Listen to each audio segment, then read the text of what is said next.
Bharat Britain व्यापार समझौते से क्या लाभ है? स्पष्टीकरण।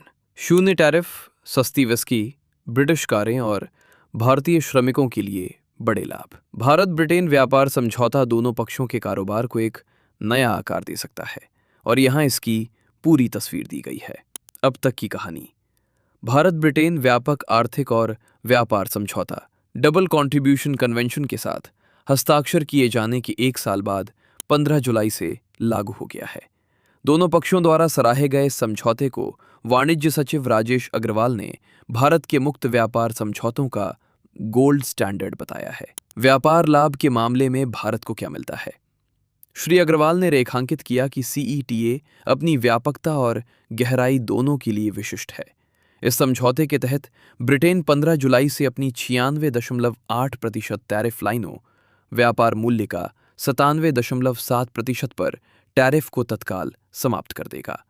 अतिरिक्त 2% टैरिफ लाइनों, व्यापार मूल्य का 1.8% पर कोटे के माध्यम से कम टैरिफ लागू होंगे, जो कुल व्यापार मूल्य का 99.5% कवर करते हैं।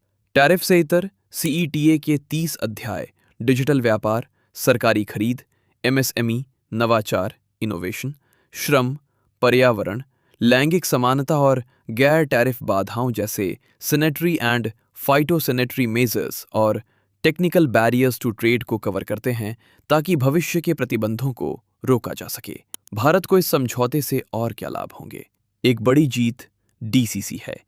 ब्रिटेन में अल्पकालिक अवधि 5 वर्ष तक के लिए काम करने वाले भारतीय श्रमिकों को अब ब्रिटेन में सामाजिक सुरक्षा का भुगतान नहीं करना होगा, बशर्ते वे भारत में इसका भुगतान कर रहे हों।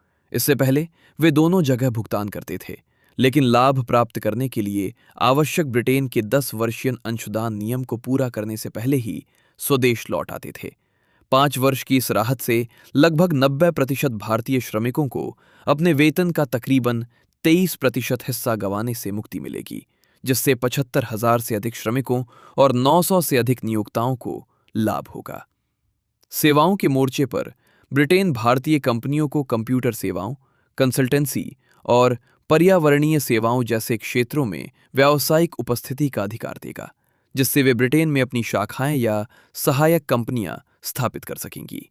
ब्रिटेन को क्या लाभ होगा? भारत द्वारा अपने संवेदनशील क्षेत्रों को विदेशी प्रतिस्पर्धा से सुरक्षित रखने के बावजूद ब्रिटेन को व्यापक बाजार पहुंच प्राप्त होगी। भारत व्यापार मूल्य के 30.3% हिस्से पर टैरिफ को तत्काल समाप्त कर देगा, जबकि 47% अन्य पर टैरिफ चरणबद्ध तरीके से बाद में समाप्त किए जाएंगे। कोटे पर आधारित टैरिफ कटौती में अन्य 12.1% हिस्सा कवर होगा, जो कुल व्यापार मूल्य का 89.4% है।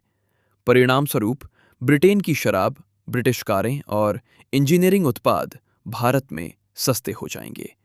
भारत लेखांकन, ऑडिटिंग, वित्तीय सेवाओं, दूरसंचार और पर्यावरणीय सेवाओं जैसे प्रमुख सेवा क्षेत्रों को भी ब्रिटेन की फर्मों के लिए खोलेगा। ब्रिटेन की कंपनियां बिना स्थानीय उपस्थिति के भी भारतीय ग्राहकों को अपनी सेवाएं दे सकेंगी और उनके साथ भारतीय फर्मों के समान ही व्यवहार किया जाएगा। भारत कानून और अकाउंटिंग में ब्रिटेन की व्यावसायिक योग्यताओं को भी मान्यता देगा। क्या इस समझौते के कुछ असामान्य पहलू भी हैं?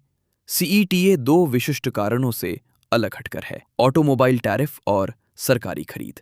ऑटो आयात पर टैरिफ कटौती को शामिल करने वाला ये भारत का पहला समझौता है। पहले वर्ष में पेट्रोल और डीजल वाहनों की 20,000 पूरी तरह से निर्मित इकाइयों को कार के आकार के आधार पर 30 से 50%, सामान्य आयात शुल्क 66 से 110% से कम की रियायती दरों पर ब्रिटेन से आयात करने की अनुमति होगी।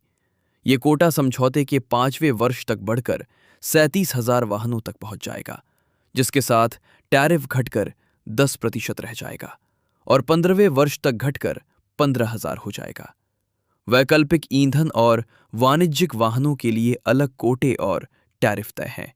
सरकारी खरीद के संबंध में ब्रिटेन की फर्मों को अब भारत सरकार की केंद्रीय खरीद बोलियों में भाग लेने की अनुमति होगी। हालांकि वे केवल श्रेणी 2 के स्थानीय आपूर्तिकर्ताओं के रूप में ही भाग ले सकती हैं। इसके विपरीत भारतीय आपूर्तिकर्ताओं को ब्रिटेन में श्रेणी 1 की स्थानीय आपूर्तिकर्ता प्राथमिकता मिलती रहे।